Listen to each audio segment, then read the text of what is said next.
je n'ai nulle part où aller, j'ai peur et j'ai froid. Dégage de ma porte, tu n'as plus ta place ici. Venez acheter de l'eau fraîche, venez acheter. Tu es inscrit maintenant. Voilà ton uniforme. C'est vrai, madame. Merci beaucoup. Ah Moussa, je suis tellement fière de toi. Je me souviens du petit garçon pieds nus devant l'école. Maintenant, tu poursuis tes rêves. Merci, Tata Halima. Non, c'est impossible. Docteur, j'ai mal. Et je suis seul. Personne ne vient me voir. Ne vous inquiétez pas, je suis là. Nous allons d'abord vous examiner et soulager votre douleur. Vous n'êtes pas aussi seul que vous le pensez. Mon père est à l'hôpital. Il me reconnaît même pas. Et tu comptes lui dire que tu es son fils? Non, je vais le soigner. Pas pour lui, mais pour retrouver ma propre paix. Ça, c'est la force d'un grand homme. Vous m'avez sauvé, docteur. Je n'ai pas d'argent pour payer. J'ai honte. Ne parlez pas d'argent. Reposez-vous. Vous me donnez une seconde chance, mais moi je n'en ai pas donné à mon propre fils mon sang.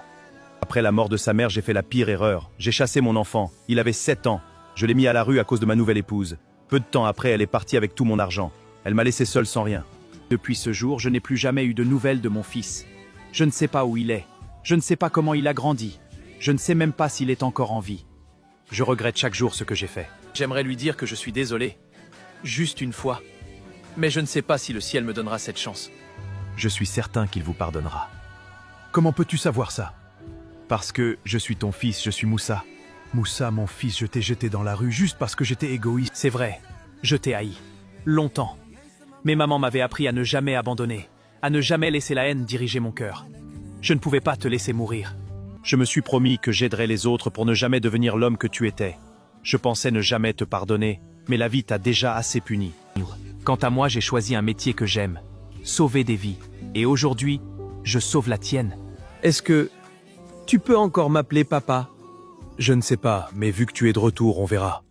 Je lui ai pardonné, Tata Halima. Quand je l'ai fait, j'ai senti toute la haine que j'avais pour lui disparaître.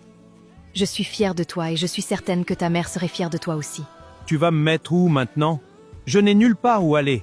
Je vais t'amener chez moi, papa. Tu as fait tout ça sans moi. Oui, mais j'ai eu des gens qui m'ont tendu la main. Lorsque j'ai rencontré votre fils, il était pieds nus devant l'école. Mais il a toujours été déterminé et courageux. J'ai décidé de suivre son exemple pour sortir de mon mariage toxique. Il a accompli beaucoup de choses sans moi. C'est vraiment quelqu'un de bien. Docteur, votre père a fait une crise pendant votre absence. Madame Halima l'a emmené à l'hôpital. Moussa, il faut que tu restes fort. Ton père est décédé. Il t'a laissé cette lettre. Il a insisté pour que tu la lises. Mon fils, si tu lis ces mots, c'est que je n'ai pas eu le courage de rester assez longtemps pour te les dire en face. Je ne sais pas par où commencer, alors je vais être simple. Je suis désolé. Désolé de t'avoir abandonné.